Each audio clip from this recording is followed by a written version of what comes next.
Assalamualaikum warahmatullahi wabarakatuh. Alhamdulillah nahmaduhu wa nasta'inuhu wa nastaghfiruh wa na'udzu billahi min shururi anfusina wa min sayyiati a'malina. Man yahdihillahu fala mudilla lahu wa man yudlil fala hadiya lahu. Asyhadu an la ilaha illallah wahdahu la syarika lahu wa asyhadu anna Muhammadan 'abduhu wa rasuluh. Allahumma salli wa sallim ala Muhammad wa ala alihi wa sahbihi ajma'in. Ya ayyuhalladzina amanu taqullaha haqqa tuqatih wa la tamutunna illa wa antum muslimun. Ya ayyuhan nasu taqu rabbakumul ladzi khalaqakum min nafsin wahidah wa khalaqa minha zawjaha wa batha minhuma rijalan katsiran wa nisaa'a wattaqullaha alladzi tasaaluna bihi wal arham innallaha kana 'alaikum raqiba. Ya ayyuhalladzina amanu taqullaha wa qulu qawlan sadida yuslih lakum a'malakum wa yaghfir lakum dhunubakum wa man yuti'illaha wa rasulahu faqad faza fawzan 'azima. Fa inna asdaqal hadithi kitabullah wa khairal hadi hadi Muhammad wa syarral umuri muhdatsatuha wa kullu muhdatsatin bid'ah wa kullu bid'atin dhalalah. Amma ba'd. Muslimin dan muslimat yang dirahmati oleh Allah Subhanahu wa taala sekalian, alhamdulillah pada malam ini kita dapat berhimpun sekali lagi bersama-sama untuk kita sambung balik kuliah kita membaca kitab Al-Adabul Mufrad. Dan kita sebenarnya dah lama dah tak berkuliah. Jadi hari ni baru kita nak sambung balik. Kalau tanya pada Kak Jini tadi, Kak Jini kata dah 5 kali lah kita skip kuliah kita selama 5 minggu lah. Yang mana kuliah kita ni kita adakan setiap minggu. Jadi dah 5 minggu kita tak berkuliah, agak lama sebenarnya. Jadi mungkin ada yang tertanya-tanya ada sambungan ke tidak kan. Jadi alhamdulillah pada malam ini kita dapat bersama. Tadi ada masalah teknikal, sebenarnya bukan masalah teknikal pun. Maklumlah tuan-tuan, anak-anak kecil ni dia orang main mikrofon saya ni, tadi dia orang slow kan volume dia tu. Kan dia orang letakkan pada kosong. Jadi saya duk bercakap kan, memang tak dengar lah. Saya duk cabut pasang, rupanya dekat volume dia tu kan. Volume dia tu yang diperlahankan. Maka sebab itu tak dengar, alhamdulillah ya. Baik, kita sambung kuliah kita. Kita insya-Allah hari ini nak masuk pada bab yang ke-104. Siapa ada kitab, siapa ada buku, boleh tengok Al-Adabul Mufrad karya Al-Imam Al-Bukhari rahimahullah. Hadis bab nombor 104, bab Al-Abdu Ra'i. Bab pada membicarakan berkenaan dengan hamba itu adalah orang yang bertanggungjawab. Hamba itu adalah pemerhati. Kita tengok hadis nombor 206, riwayat nombor 206. Qala al-Imam al-Bukhari rahimahullah, haddatsana Ismail ibn Abi Uwais qala haddatsani Malik an Abdullah ibn Dinar an ibn Umar anna Rasulullah sallallahu alaihi wasallam qala kullukum ra'in wa kullukum mas'ulun an ra'iyatihi fal amiru alladhi 'ala an-nasi ra'in wa huwa mas'ulun an ra'iyatihi wal rajulu ra'in 'ala ahli baitihi wa huwa mas'ulun an ra'iyatihi wa 'abdur rajul ra'in 'ala mali sayyidihi wa huwa mas'ulun anhu ala kullukum ra'in wa kullukum mas'ulun an ra'iyatihi. Inilah hadis yang ke-206 yang dimasukkan oleh Al-Imam Al-Bukhari rahimahullah dalam bab yang ke-104 ni ya. Baik, apa maksudnya? Kata Al-Imam Al-Bukhari rahimahullah, Ismail bin Abi Uwais telah menyampaikan kepada kami. Ismail bin Abi Uwais ni adalah guru kepada Al-Imam Al-Bukhari. Dia mengatakan qala haddatsani Malik. Ismail bin Abi Uwais mengatakan Malik telah menceritakan kepada saya. Yang mana Malik mengambil ataupun meriwayatkan hadis ini daripada Abdullah bin Dinar, daripada Ibni Umar. Sesungguhnya Rasulullah sallallahu alaihi wasallam bersabda, kullukum ra'in, setiap daripada kamu itu adalah penjaga. Setiap daripada kamu itu adalah pemelihara, penjaga ataupun pemelihara. Walaupun sebelum ni kita terjemahkan sebagai pemimpin, tetapi setelah saya semak dalam kitab-kitab yang mensyarahkan hadis ini, lebih tepat untuk kita terjemahkan dengan makna bukan pemimpin tetapi penjaga ataupun pemelihara ataupun pemegang amanah. Inilah yang disebut oleh ulama-ulama hadis dalam kitab syuruh. Apa dia ar-ra'i?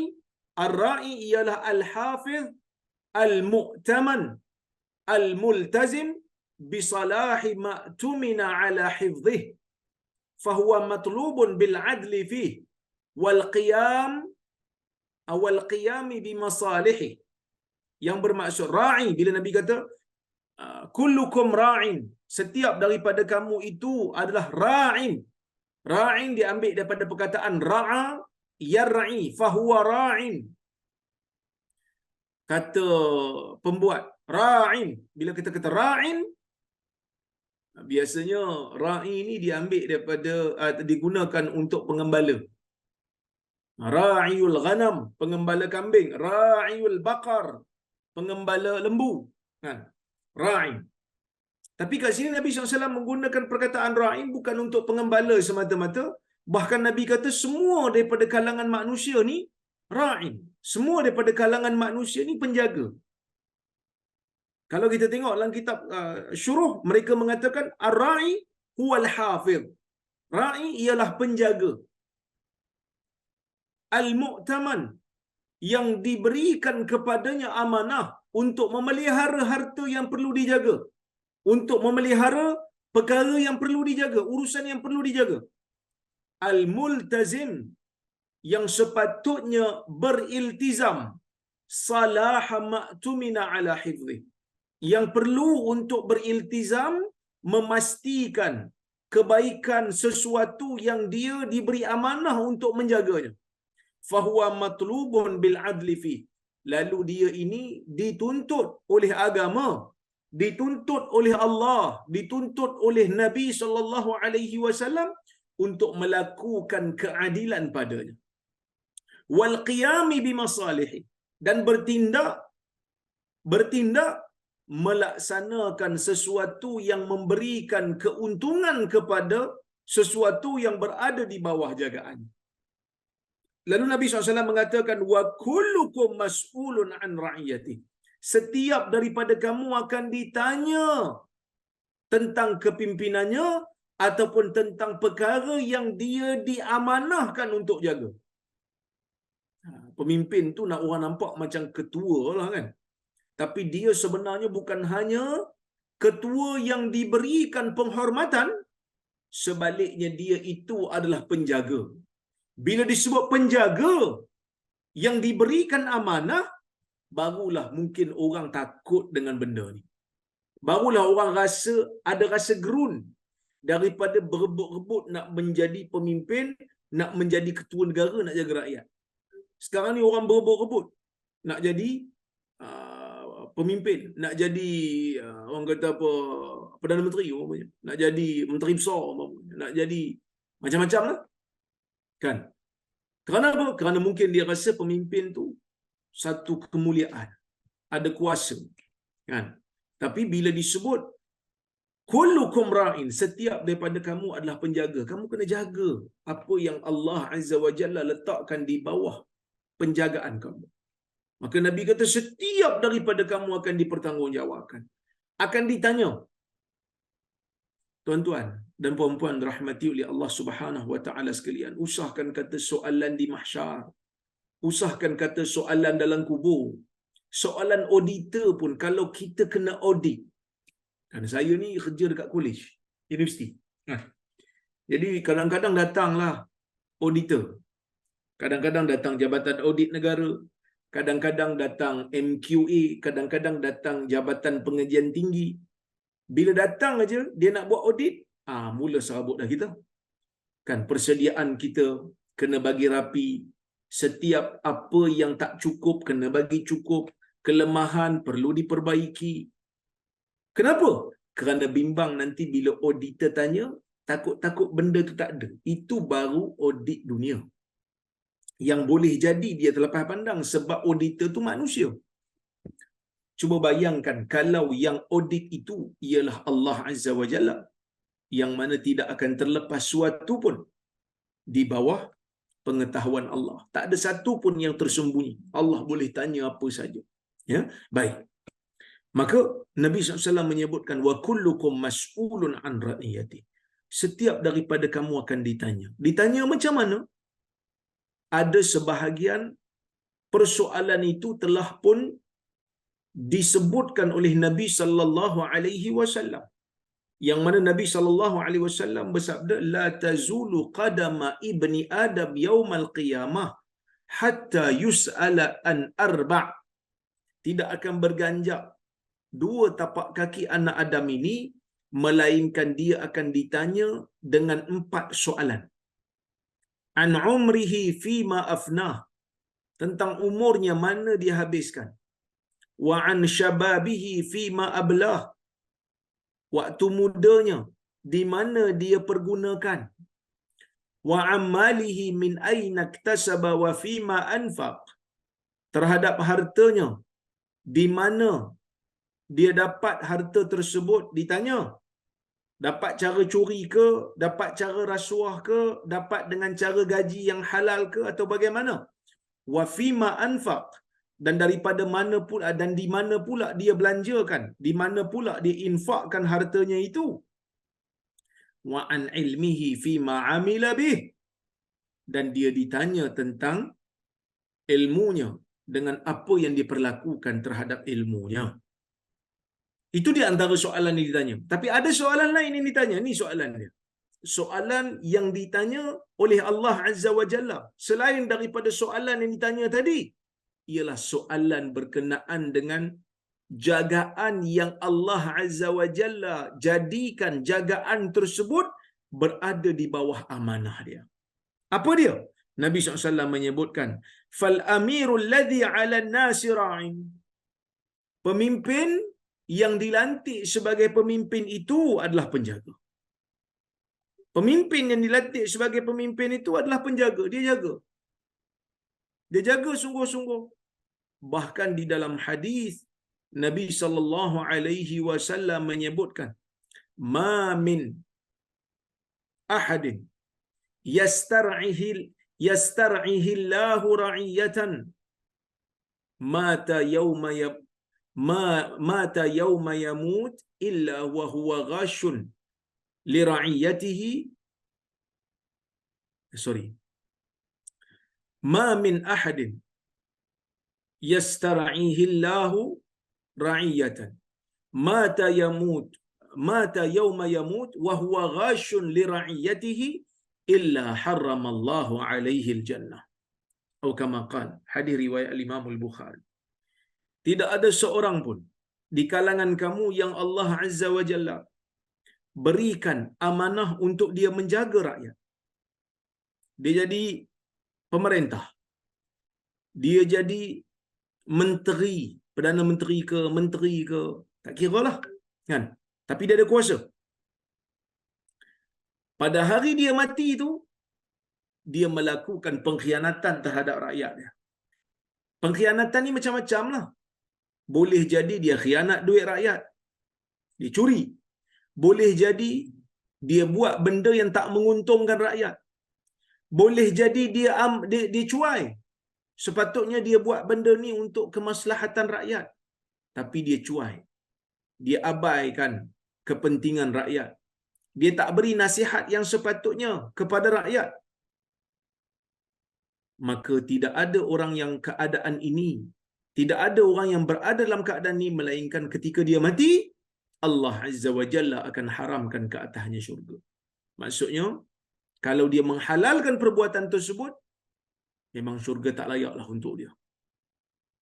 Kalau dia tahu benda tu berdosa dan dia buat juga, dia masuk syurga itu tak bersama dengan orang-orang mukmin. Dia diharamkan masuk syurga bersama dengan orang mukmin. Kalau dia masuk pun setelah dia diazab dulu. Na'udzubillahi min zalik. Ini merupakan satu amaran, satu ancaman yang Nabi SAW berikan kepada pemimpin, kepada pemerintah.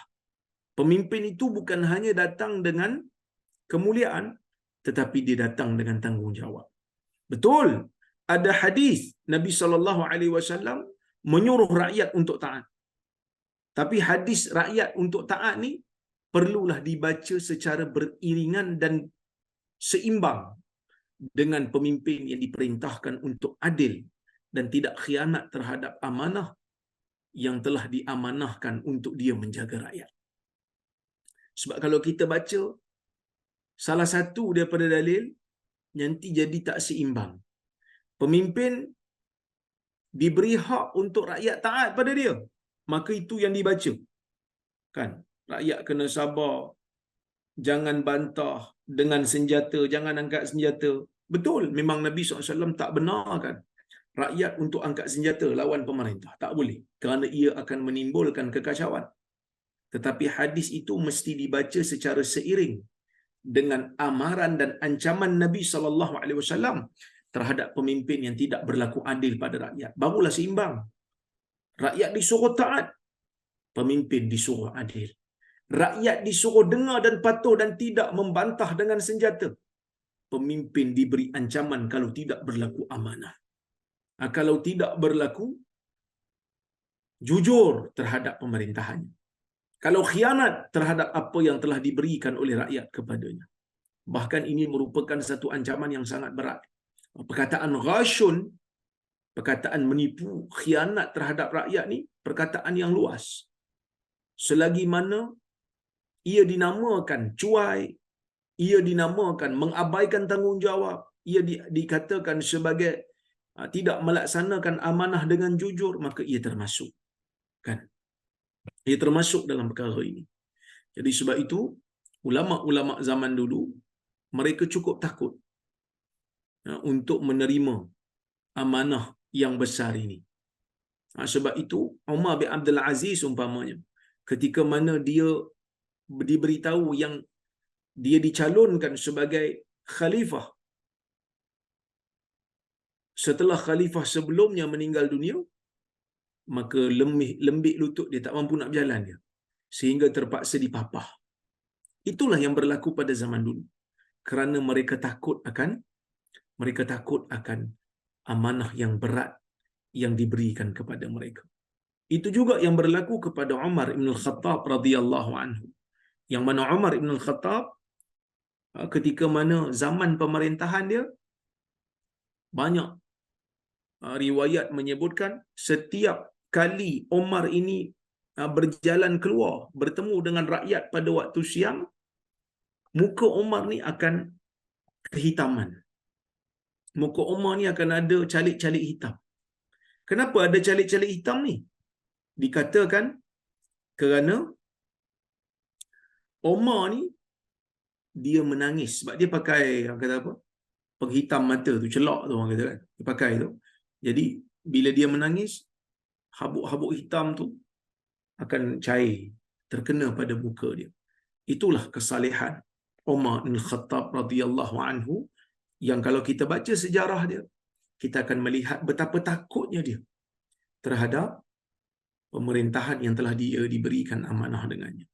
Ketika mana ada suara-suara yang mencadangkan agar anak dia dicalonkan oleh dia sebagai khalifah setelah dia wafat, Umar mengatakan, cukuplah aku saja. Kalau ini merupakan satu kemuliaan, cukuplah aku mewakili keluarga Al-Khattab. Kalau ini merupakan satu bebanan, cukuplah aku seorang yang menanggung berbanding keluargaku yang lain. Itulah orang kata apa, sikap golongan salafus salih terhadap kepimpinan, terhadap pemerintahan. Yang mana pemerintahan ini bukan hanya sekadar kemuliaan, tetapi dia datang dengan tanggungjawab yang besar. Yang mana Nabi SAW menyebutkan dalam hadis ni, setiap daripada pemimpin akan ditanya terhadap apa yang dia jaga.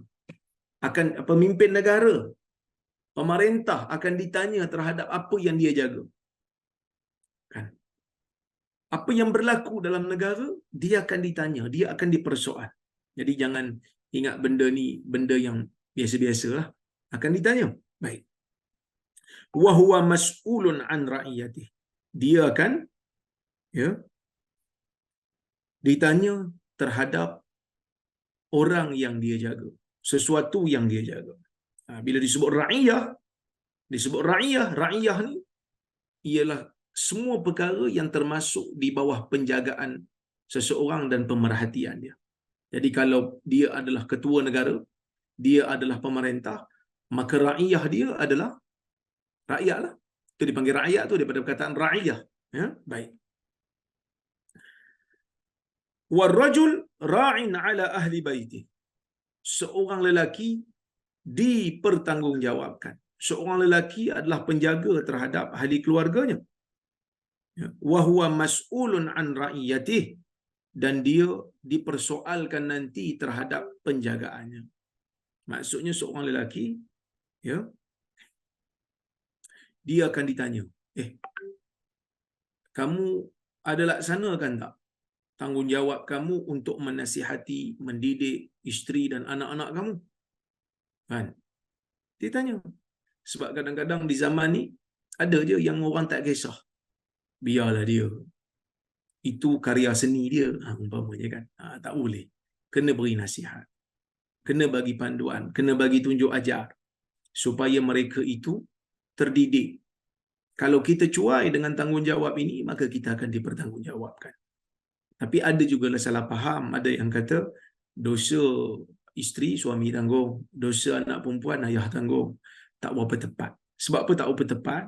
Kerana dosa suami ke isteri ke anak perempuan ke anak lelaki ke mereka tanggung sendiri. Wala taziru waziratun wizra ukhra. Satu orang tidak menanggung dosa orang lain.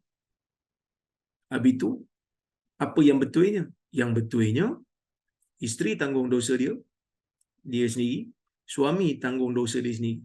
Cuma suami akan dipertanggungjawabkan terhadap kepimpinan dia, terhadap penjagaan dia. Kalau dia cuai terhadap tanggungjawab dia, maka dia akan dipersoalkan. Bukan kerana orang tu buat jahat dia kena, tapi sebab dia cuai terhadap tanggungjawab dia. Tapi kalau dia dah buat semua benda yang telah diwajibkan ke atas dia, dia tidak cuai, cuma ahli keluarga dia memilih untuk tidak mahu mengikuti dia, maka dia taklah bersalah lagi. Seperti mana yang ditunjukkan di dalam sejarah, bagaimana ada isteri Nabi yang tak mau ikut Nabi tersebut. Dan Nabi itu tak salah, sebab Nabi itu dah berusaha. Kan? Kalau dosa isteri semuanya ditanggung oleh suami dalam apa keadaan sekalipun, dosa anak perempuan semuanya ditanggung oleh ayah dia tanpa ada pengecualian, maka tak ada orang perempuan menjadi mukallaf lagi. Sedangkan perhitungan dosa dan pahala orang perempuan pun ada. Jadi orang lelaki tanggung dosa dia, orang perempuan pun tanggung dosa dia. Kalau ada orang lelaki yang berdosa disebabkan perempuan, hanyalah kerana dia mencuaikan. Ya, kerana dia mencuaikan tanggungjawab dia sendiri. Okey? Baik. Jadi, bila disebutkan tentang pemimpin negara ataupun ketua negara ataupun pemerintah, pemerintah ni kena buat apa? Al-Imamul Khattabi mengatakan, fari'ayatul imamil a'zam hiyatatul syari'ah biiqamatil hudud wal adl fil hukum. Yang dimaksudkan dengan pemimpin ataupun pemerintah ialah menjaga syariat. Menjaga syariat ni merangkumi menjaga agama, tauhid, dan juga menjaga hukum hakam syarak. Termasuk juga menjaga syirik. Dengan mendirikan hudud dan juga melakukan keadilan dalam pemerintahan. Tak ada pilih-pilih kasih ni. Ya, baik. Kemudian, bila disebut tentang lelaki menjadi penjaga terhadap ahli keluarganya, ini merupakan tanggungjawab yang Allah Ta'ala berikan ke atas orang lelaki. Maka sebab itu disebut ar-rijalu qawwamuna 'alan nisa. Golongan lelaki merupakan penjaga terhadap orang-orang perempuan, penjaga terhadap isteri. Jadi orang lelaki bertanggungjawab menjaga isterinya, bertanggungjawab menjaga anak-anaknya. Nafkah di atas tanggungjawab suamilah. Wa huwa mas'ulun an ra'iyati. Dia akan ditanya tentang penjagaannya. Wa 'abdur rajul, ya. Wa 'abdur rajul ra'in 'ala mali sayyidi. Hamba seorang lelaki ini merupakan penjaga ke atas harta tuan dia. Hamba ni disebut dalam bab ni, sebab tu Imam Bukhari masukkan hadis ni dalam bab ni. Kan bab ni sebut hamba adalah penjaga. Jadi hamba ni jaga apa? Hamba ni jaga harta tuan dia. Dia kena jaga harta tuan dia, dia tak boleh khianat. Dia tak boleh cuai. Dia tak boleh sia-siakan, tak boleh bazirkan. Kerana hamba zaman dulu ni duduk dengan tuan dia. Kalau tuan dia tak ada rumah, hamba ni lah yang jaga. Jadi dia tak boleh jual sesuka hati. Dia tak boleh buat perangai macam Abdul Wahab tu. Kan? Panggil orang untuk ambil harta pak mentua, dia tak boleh. Bila pak mentua dia tanya, kamu buat apa ni Abdul Wahab? Dia kata, saya berzakat, anak anda berzakat ayah anda. Sebab tu ayah dia betul bang tu. Dia kata kalau kau nak berzakat guna harta kau, bukan guna harta aku. Jadi hamba tak boleh. Itu dia, Abdul Wahab tu bukanlah hamba. Kan? Tapi hamba pun tak boleh. Dia hanya menjaga. Kalau tuan dia suruh baru dia boleh buat. Dia tak boleh sia-siakan harta tuan dia. Dan dia akan ditanya. Mungkin ada hamba dia fikir, ish, tuan aku bukan ada, dia bukan tahu. Kan? Aku boleh je buat apa pun dengan harta dia ni, dia bukan sedar, duit dia banyak. Dia akan dipertanggungjawabkan. Tuhan akan tanya dia. Ala kullukum ra'in. Ketahuilah setiap daripada kalangan kamu adalah penjaga. Wa kullukum mas'ulun an ra'iyati. Dan setiap daripada kamu akan ditanya tentang penjagaannya, tentang benda yang diamanahkan untuk dia jaga.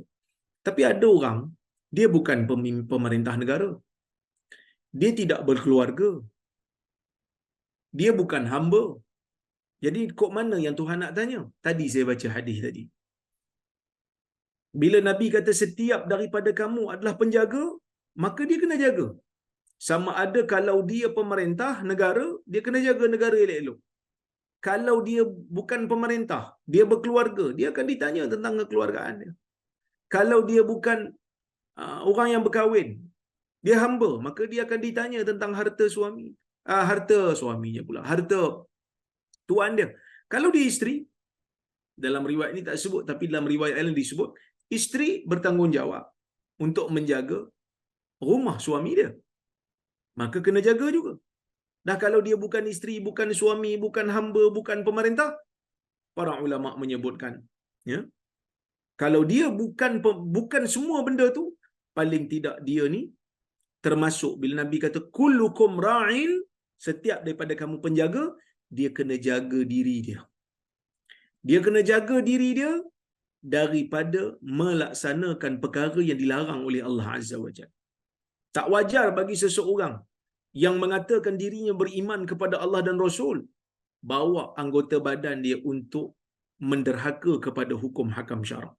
Maka sebab itu disebutkan dalam kitab seperti mana Al-Syekh Al-Ityubi dalam kitab dia Al-Bahru Al-Muhidus Sajjad, syarah kepada Sahih Muslim Al-Hajjaj, dia mengatakan dakhala fi hadzal umum al-munfarid alladhi la zawjalah.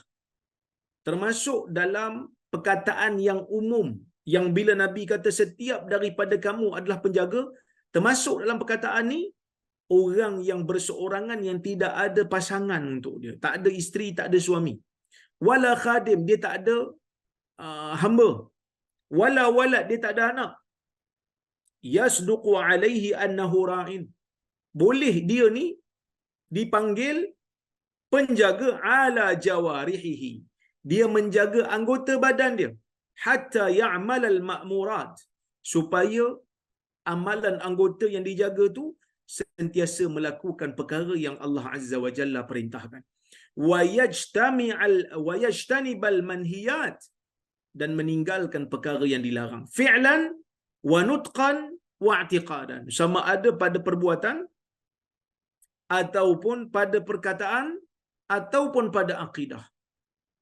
Kerana akidah ni juga perbuatan, iaitu perbuatan jiwa, dia kena jaga.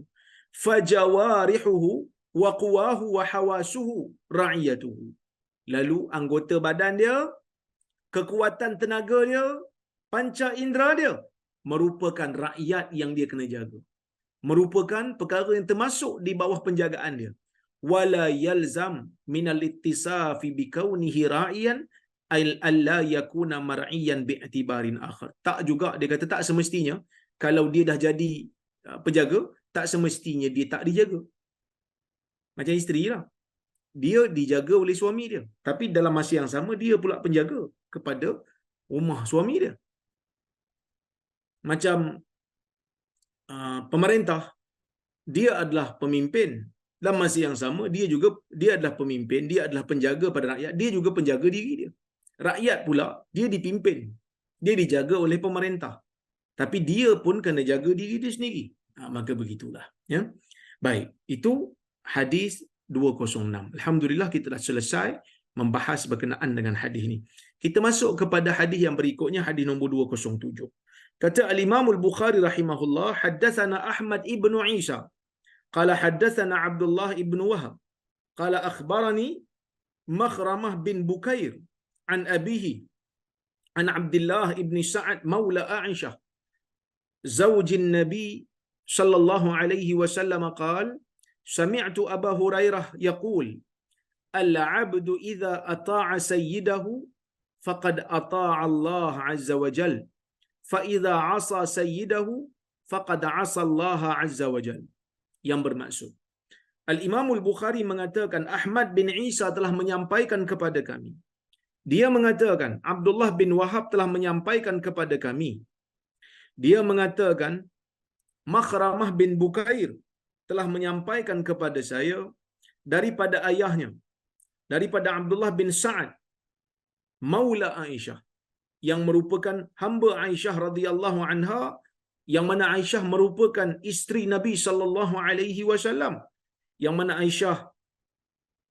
mana Abdullah bin Sa'ad mengatakan saya mendengar Abu Hurairah radhiyallahu anhu mengatakan al-'abdu idza ata'a sayyidahu, hamba ni apabila dia taat kepada tuan dia, faqad ata'a Allah azza wa jalla, maka dia sebenarnya taat pada Allah azza wa jalla. Fa idza 'asa sayyidahu faqad 'asa Allah azza wa jalla, apabila dia khianat, apabila dia derhaka kepada tuan dia, maka dia dikira derhaka kepada Allah azza wa jalla. Ini hadis nombor 207 lah.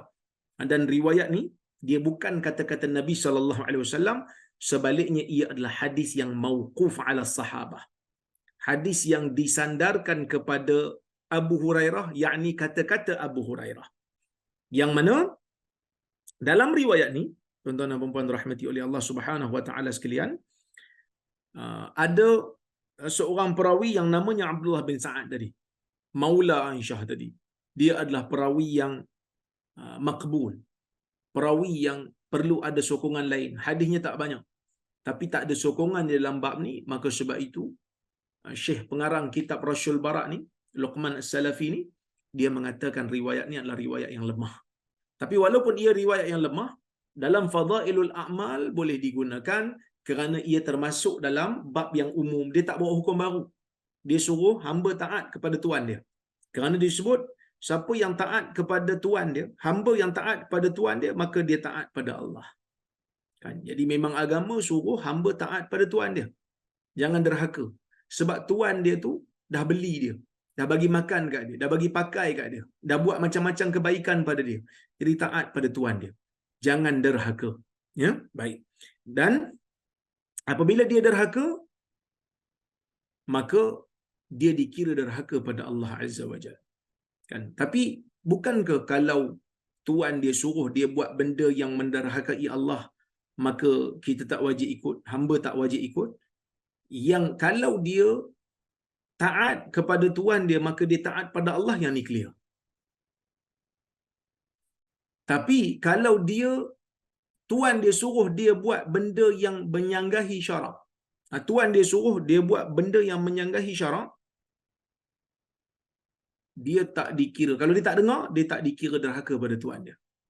Tak dikira. Sebab memang tak perlu taat pun. Dia derhaka ni bila kita perlu taat, kita tak taat, baru dinamakan derhaka. Sekarang ni, dia tak wajib taat bila mana Tuan dia suruh derhaka pada Allah. Jadi bila dia tak wajib taat, dia tak taat, maka tak dinamakan sebagai derhaka. Boleh faham ni macam falsafah sikit ni. Wajib taat, kita taat. Wajib taat, kita tak taat, baru dipanggil derhaka. Ada satu orang tepi jalan, entah siapa-siapa, dia bagi tahu kat kita, awak kena dengar cakap saya. Kita kata, awak siapa? Tak kira lah saya siapa pun, awak kena dengar cakap saya. Kita pun tengok, benda yang disuruh ni macam merepek-repek je. Kita pun tak taat. Kita pun tak dengar cakap dia. Adakah kita dipanggil derhaka? Kita tak dipanggil derhaka, kita cuma tak dengar je lah. Kita cuma tak dengar je lah. Jadi bila Nabi SAW, bila Abu Hurairah dalam riwayat ni, riwayat dhaif lah. Tapi bila riwayat ni menyebutkan, apabila dia menderhakai Tuan dia, maka dia derhaka pada Allah. Maksudnya dia derhaka pada Tuan dia, pada benda yang tak bercanggah dengan syarak. Kerana asalnya memang dia disuruh untuk taat pada Tuan dia. Tapi kalau Tuan dia suruh benda, Tuan dia suruh dia buat benda yang dilarang oleh syarak, dia tak taat, itu tak nama derhaka. Sebab ketaatan tu dah tak jadi taat lagi, dah tak wajib dah taat. Maka kalau tak dengar pun tak dikira sebagai derhaka. Boleh faham tak? Baik, sebab itu pengarang kitab ni disebut al-'abdu ra'in wa ri'ayatuhu al-muhafadha 'ala amwali sayyidih, dia kata. Sorry, mana tadi? Okey. Hamba ni penjaga, dan penjagaan hamba ialah penjagaan hamba yang wajib atas dia ni jaga harta-harta tuan dia, wal qiyamu bima yajibu alaihi min khidmati, dan melaksanakan apa yang wajib untuk dia berkhidmat pada tuan dia. Wallazi yuaddi hadhihi almas'uliyah huwa almuti'u li rabbih, yang mana tanggungjawab ni kalau dia buat, maka dia dikira taat pada Allah lah. Wal khain wal ghafil an huquqi maulah asin lillah, dan orang yang khianat, hamba yang khianat, dan hamba yang lalai, cuai daripada melaksanakan hak-hak tuan dia, maka dia dikira adalah orang yang asin lillah, dia menderhaka pada Allah Ta'ala. Okey, kita pergi kepada bab yang berikutnya, iaitu bab 105. Bab man ahabba ayyakuna abdan. Bab siapa yang bercita-cita, suka kalau dia menjadi hamba. Okey. Hadis nombor 208. Qala al-Imam al-Bukhari haddatsana Ismail qala haddatsana Sulaiman ibn Bilal an Yunus an Az-Zuhri an Sa'id ibn Musayyib an Abi Hurairah radhiyallahu anhu anna Rasulullah sallallahu alaihi wasallam qala al-'abdul muslim idza adda haqqa Allah wa haqqa sayyidihi lahu ajran والذي نفس أبي هريرة بيده لولا الجهاد في سبيل الله والحج وبر أمي لأحببت أن أموت مملوكا. Hadis ini merupakan hadis yang sahih. Imam Bukhari juga riwayatkan hadis ini dalam sahih. Maksudnya, kata Al-Imam Al-Bukhari, Ismail telah menyampaikan kepada kami. Dia mengatakan Sulaiman bin Bilal telah menyampaikan kepada kami daripada Yunus, daripada Zuhri, daripada Sa'id ibn al-Musayyib. Sa'id ibn al-Musayyib ni tabi'in lah, menantu kepada Abu Hurairah, dan dalam riwayat ini dia riwayat daripada pak mentua dia. An Abi Hurairah radhiyallahu anhu anna Rasulullah SAW qal al-'abdul muslim, hamba seorang muslim, hamba muslim, seorang hamba kalau dia muslim, idza adda haqq Allah, apabila dia melaksanakan hak Allah, wa haqqa sayyidih, dan dia melunaskan hak tuan dia. Hak Allah pun dia jaga, hak tuan dia pun dia jaga. Maksudnya hamba ni kalau dia muslim, dia kena juga laksanakan hak Allah daripada hukum yang kena atas dia lah. Dia kena solat juga, dia kena puasa juga kalau dia muslim. Jadi dia buat semua benda tu, dia dapat pahala. Dan dia laksanakan hak tuan dia. Tuan dia suruh buat apa, dia taat. Maka Nabi SAW menyebutkan dalam hadis ni, lahu ajran, maka baginya 2 pahala. Pahala dia taat pada Allah 1, pahala dia taat pada Tuhan dia satu. Allah tidak akan sia-siakan amal ibadah dia. Walaupun dia hamba. Kan? Walaupun dia hamba, walaupun dia ni dari sudut status masyarakat nampak macam dia ni tak adalah orang kata apa, kelas yang sama dengan orang merdeka yang lain, tapi di sisi Allah pahalanya bukan second class, pahalanya sama. Di sisi Allah kalau dia salat dia dapat pahala, di sisi Allah kalau dia puasa dia dapat pahala. Jadi hamba ni tidak didiskriminasikan kalau dia Muslim. Kemudian disebutkan di situ, wallazi nafsu Abi Hurairah biyadi. Demi Tuhan yang diri Abu Hurairah ada di tangannya. Kalau tidak kerana jihad fi sabilillah dan haji dan melakukan kebaikan kepada ibuku, aku suka untuk aku mati dalam keadaan aku menjadi hamba. Sebab apa? Sebab hamba ni dia ada pengecualian daripada hukum. Jihad hamba tak wajib pergi kalau tak diarahkan oleh pemerintah. Kerana dia perlu jaga harta tuan dia, dia perlu jaga kebun. Jadi tak perlu pergi jihad.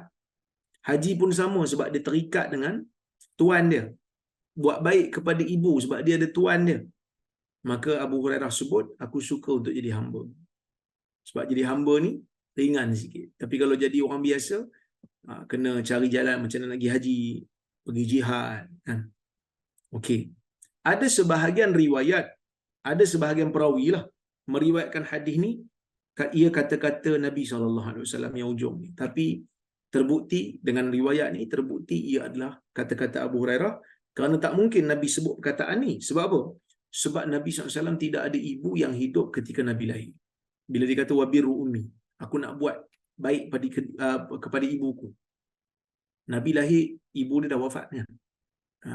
Nabi kecil lagi lah, ibu dah wafat. Perkataan ni dikeluarkan oleh orang yang dewasa. Baik. Hadis nombor bab nombor 106.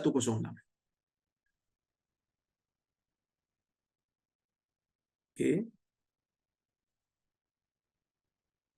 Bab la yaqulu abdi. Bab janganlah seseorang itu menyebutkan hamba-Ku. Okey, tengok. Hadis nombor 209. Kata Al-Imam Al-Bukhari rahimahullah, Muhammad bin Ubaidillah telah menyampaikan kepada kami. Dia berkata, Ibn Abi Hazim telah menyampaikan kepada saya daripada Ala, daripada ayahnya, daripada Abi Hurairah, daripada Nabi sallallahu alaihi wasallam. Dia kata, haddatsana Muhammad bin Ubaidillah qala haddatsani Ibnu Abi Hazim anil Ala an abihi an Abi Hurairah anin Nabi sallallahu alaihi wasallam qala la yaqul ahadukum abdi amati kullukum abidullah wa kullu nisaikum ima'ullah wal yaqul ghulami jariyati wa fataya wa fatati. Hadis ni hadis sahih. Sanad dia sahih. Imam Muslim juga meriwayatkan dalam sahih dia. Ya. Imam Bukhari pun ada riwayatkan hadis ni dalam sahih dia. Maksudnya, kata Imam Al-Bukhari rahimahullah, Muhammad bin Ubaidillah telah menyampaikan kepada kami. Dia berkata, Ibn Abi Hazim telah menyampaikan kepada saya daripada Ala, daripada ayahnya, daripada Abi Hurairah, daripada Nabi sallallahu alaihi wasallam. Nabi bersabda, jangan ada salah seorang daripada kamu, ataupun kita boleh kata jangan ada setiap seorang daripada kamu, jangan pun ada yang berkata hamba-Ku lelaki, hamba lelakiku ataupun hamba perempuanku, kerana kamu semua adalah hamba Allah. Kamu semua yang lelaki ni abidullah, hamba Allah yang lelaki. Wa kullu nisaikum, semua perempuan-perempuan kamu aima'ullah, hamba Allah yang perempuan, hamba perempuan Allah. Wal yaqul, hendaklah dia menyebut ghulami, pemuda saya, jariyati, pemudi saya, wa fataya, budak saya, wa fatati, budak perempuan saya. Okey. Apa maksud riwayat ni? Okey. Tuan-tuan dan puan rahmati Allah Subhanahu wa taala sekalian. Hadis ni macam pelik sikitlah sebab bila tak boleh sebut abdi, hamba-ku, tak boleh sebut amati. Adakah bermakna benda ni haram ataupun makruh? Di sini timbul perbincangan. Sebab ada riwayat juga yang melarang kita sebut pada mana-mana pemimpin kita Rab. Tapi di sana ada hadis. Nabi SAW menyebutkan di antara tanda kiamat, antalidal amatu rabbataha. Apabila seorang hamba melahirkan tuannya, rabbataha ataupun rabbaha. Kataan Rabb tu. Al-amah pun disebut tu. Antalidal amatu. Hamba lahirkan tuan. Disebutkan tuan tu Rabb. Disebutkan hamba tu amah. Boleh pula sebut gitu. Maka di sini timbul perbahasan. Pertama sekali, perkataan Rabb itu Ar-Rabb ataupun Rabbul Alamin merujuk kepada Tuhan yang satu. Yang ni kita panggil Tauhidur Rububiyah. Yang mana tauhid ni dikongsi oleh kebanyakan manusia yang beragama. Dia percaya dunia ni, alam ni dicipta oleh satu Tuhan yang berkuasa, yang paling berkuasa. Okey? Kecuali orang ateis lah, ateis tak percaya Tuhan. Ya? Tapi kalau orang tu beragama, dia biasanya percaya pada satu Tuhan yang paling berkuasa, yang memiliki, yang berkuasa, yang mencipta, yang mentadbir. Yang ni tak boleh diberi kepada selain Allah. Rabbul Alamin hanya untuk Allah.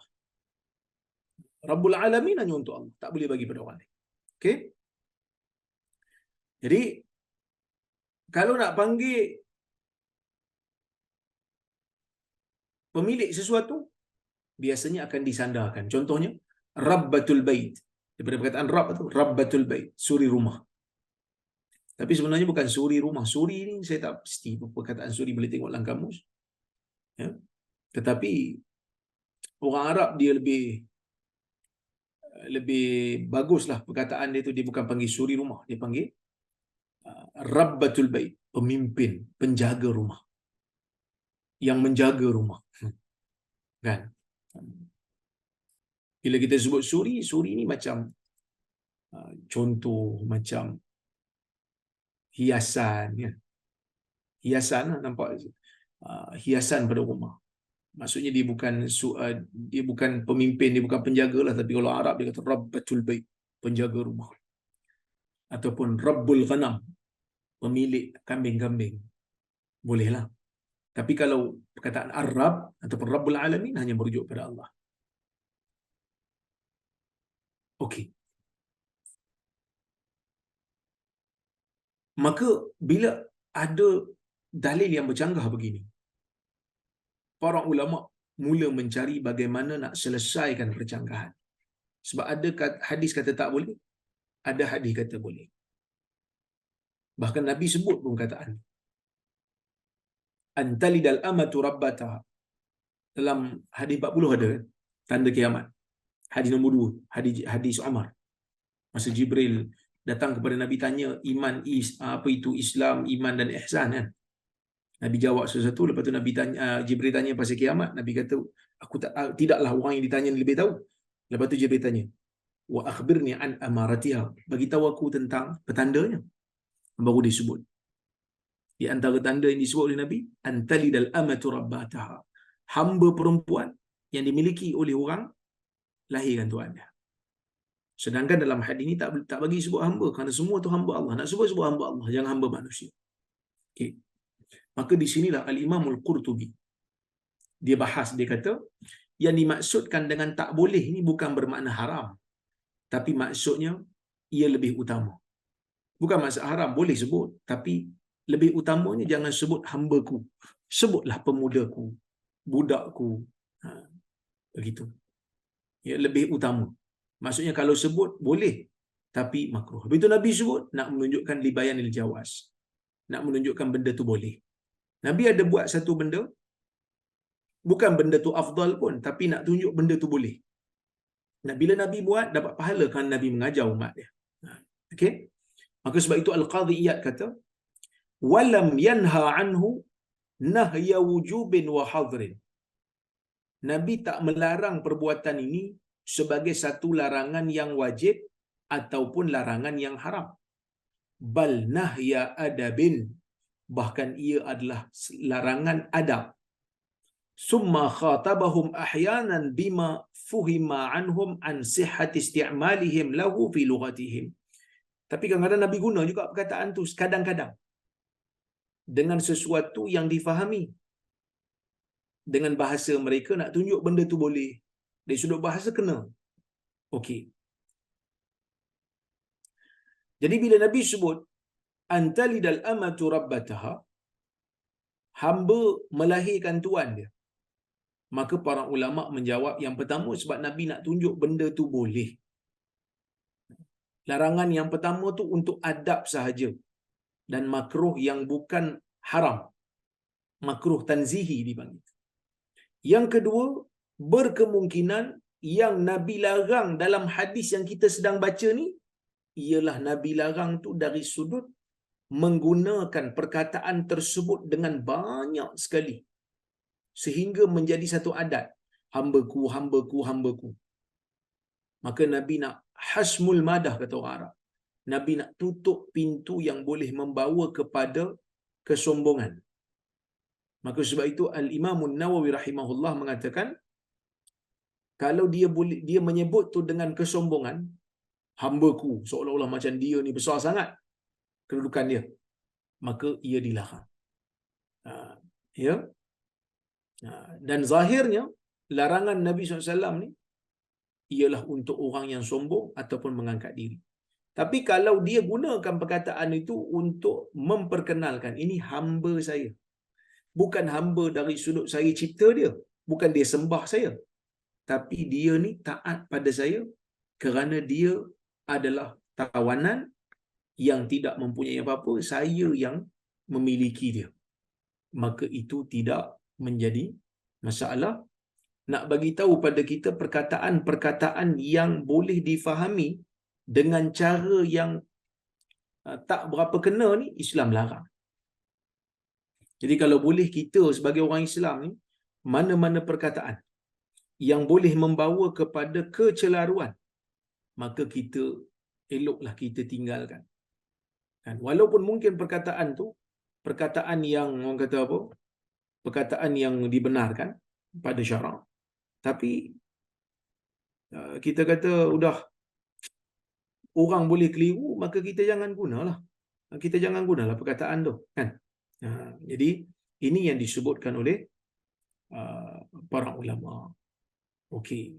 Jadi itulah lebih kurang yang saya boleh sampaikan pada hari ini. Mudah-mudahan ada manfaat untuk diri kita bersama. Jadi saya ingat saya berhenti di sini dulu. InsyaAllah kita sambung pada kuliah yang akan datang. InsyaAllah.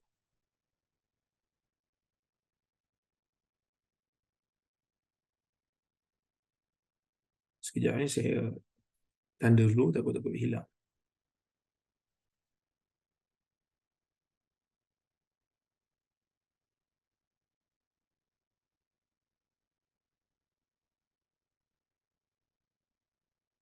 Okey.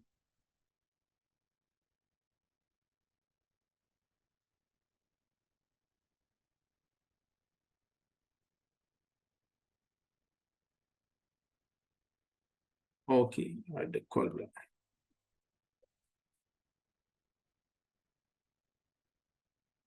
Okey. Kita tengok kalau ada soalan.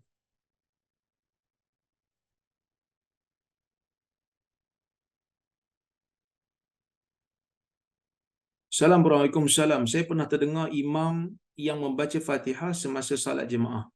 Selepas ayat terakhir Al-Fatihah, sebelum menyebut amin, dia menyebut Rabbana ghafir lana. Rabbana fir lana. Rabbana ghafir lana kot. Adakah tambahan ini sunnah? Okey. Isu ni ada dua pandangan di kalangan ulama kerana ada hadis dalam masalah ni, tetapi hadis itu yang menjadi pertikaian. Sekejap Saya sharekan hadisnya sekejap.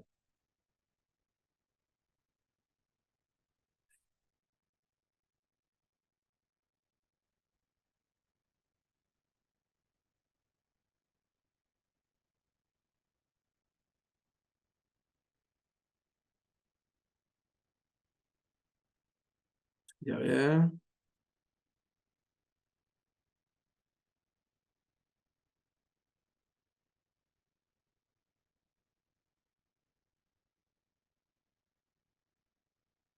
Tak keluar pula.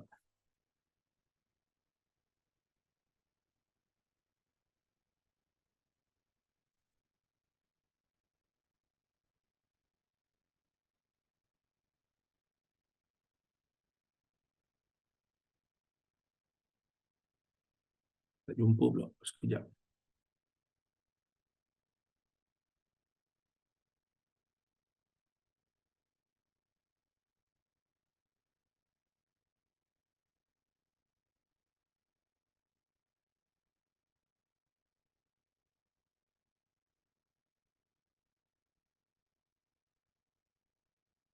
Bukan semalam, kemarin saya dah baca benda ni. Tapi tak jumpa pula kat sini. Cuma saya nak sebut, hadis ini menjadi pertikaian. Sebahagian ulama menerimanya. Ada disebut dalam kitab-kitab mazhab Syafi'i. Ini dia. Jumpa. Ini dia. Dalam kitab Tarhut Tathrib, dia ada bahas tentang isu ni, yang mana Al-Imam Al-Iraqi ada menyebutkan dalam kitab Tarhut Tathrib, dia kata, Sekejap. Saya kongsikan.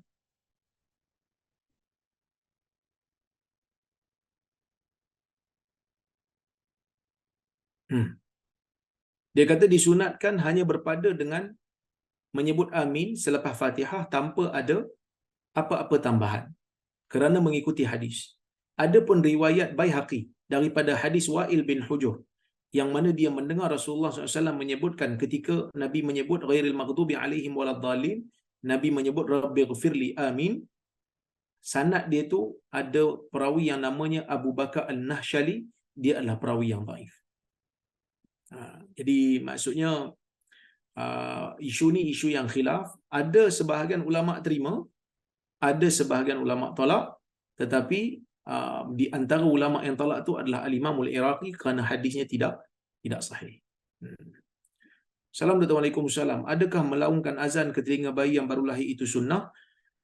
Isu ni juga khilaf di kalangan para ulama, tetapi pandangan yang saya pegang ialah hadis iqamah di telinga kiri itu adalah dhaif, manakala hadis azan itu diterima sebagai sunnah kerana ia dinilai sahih oleh Al-Imam At-Tirmidzi rahimahullah.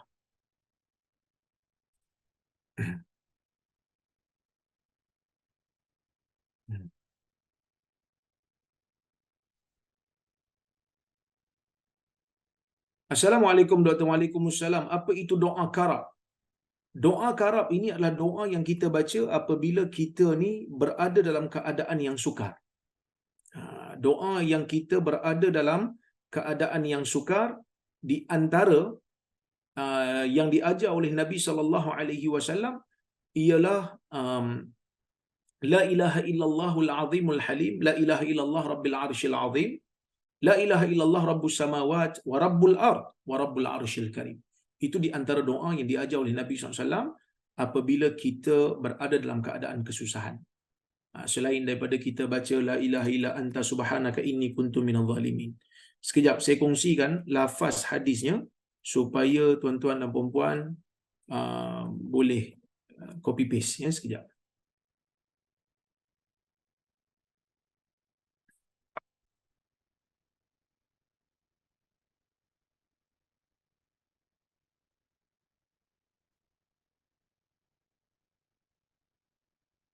Ni dalam Sahih Bukhari ada hadisnya, sekejap saya kongsikan. Tuan-tuan boleh print screen. Ini daripada Ibn Abbas. Ibn Abbas, kerana Nabi SAW yad'u indal karab. Nabi berdoa ketika mana kesusahan. Nabi la ilaha illallah, Nabi baca la ilaha illallahul azimul halim, la ilaha illallah rabbul arshil azim, la ilaha illallah rabbus samawat wa rabbul arshil azim. Ini versi Sahih Bukhari. dia ada lagi versi yang lebih panjang, iaitu la ilaha illallah azimul halim, la ilaha illallah rabbil arsyil azim, la ilaha illallah rabbus samawati wa rabbul arsyil karim. Ini riwayat yang dikeluarkan oleh Imam Muslim dalam sahihnya. Jadi wallahu alam, itu di antara yang saya tahulah.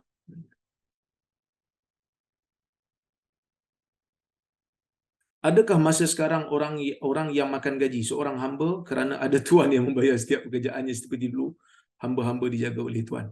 Tak. Hamba ni dia dimiliki oleh tuan dia. Apa yang dia ada tu semua milik tuan dia. Dan dia boleh dijual. Hamba ni boleh dijual, boleh dibeli. Manakala orang yang makan gaji, dia bukan nama hamba, tetapi dia adalah orang yang diupah untuk melaksanakan satu kerja. Okey.